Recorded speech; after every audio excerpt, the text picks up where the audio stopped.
I will promise you this, that if we have not gotten our troops out by the time I am president, it is the first thing I will do. I will get our troops home. We will bring an end to this war. You can take that to the bank.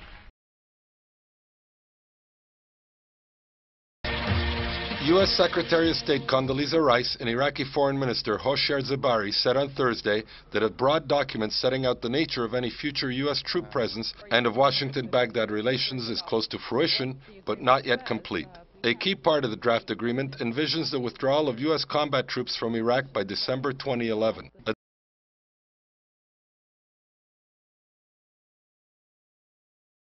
Second point, our legitimacy is reduced when we've got a Guantanamo that is open, when we suspend habeas corpus.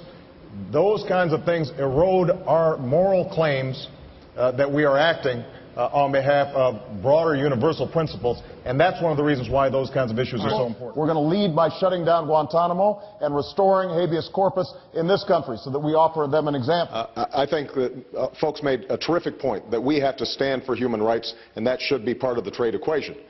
It is harder for us to do it when we have situations like Guantanamo, where we've suspended habeas corpus. Troops, are those things that you plan to take early action on? Yes. I have said repeatedly that I intend to close Guantanamo, and I will follow through on that. Promises made.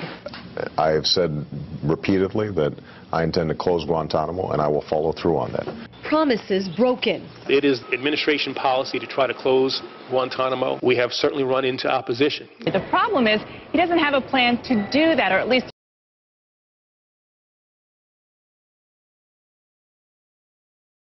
A lot worse, right? So people kind of say, yeah, but unemployment's still at 9.6. Yes, but it's not 12 or 13 or 15. Economist Veronique de Regie is a senior research fellow at the Mercatus Center at George Mason University and an expert on the stimulus. The administration said that unemployment would reach likely 8.8% without the stimulus, but that with the stimulus it would never reach that level, and in fact it would start going down really quickly. The reality is that actually it's gone way past the 8.8% and hover above 9% for the last 2 years. Reason TV did a case study looking at how the stimulus money was spent in one community in Obama's backyard, the town of Silver Spring, Maryland, a commuter suburb of Washington, D.C. Even if you were to believe that government spending can trigger economic growth, the money is never spent in a way that is consistent with the condition laid out by the Keynesian for it to be efficient.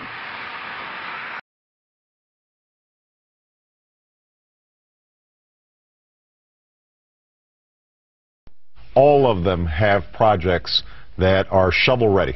We've got shovel-ready projects all across the country. Shovel-ready projects. We are seeing shovels hit the ground. Shovels are breaking ground.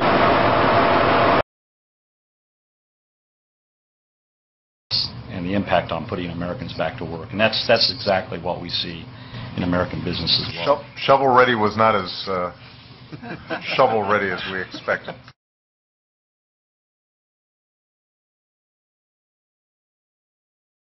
John McCain has not talked about my Muslim faith. And you're absolutely right that that has not come. My Christian faith, and my Muslim faith, my Muslim faith, my Muslim faith, my Muslim faith, my Muslim faith.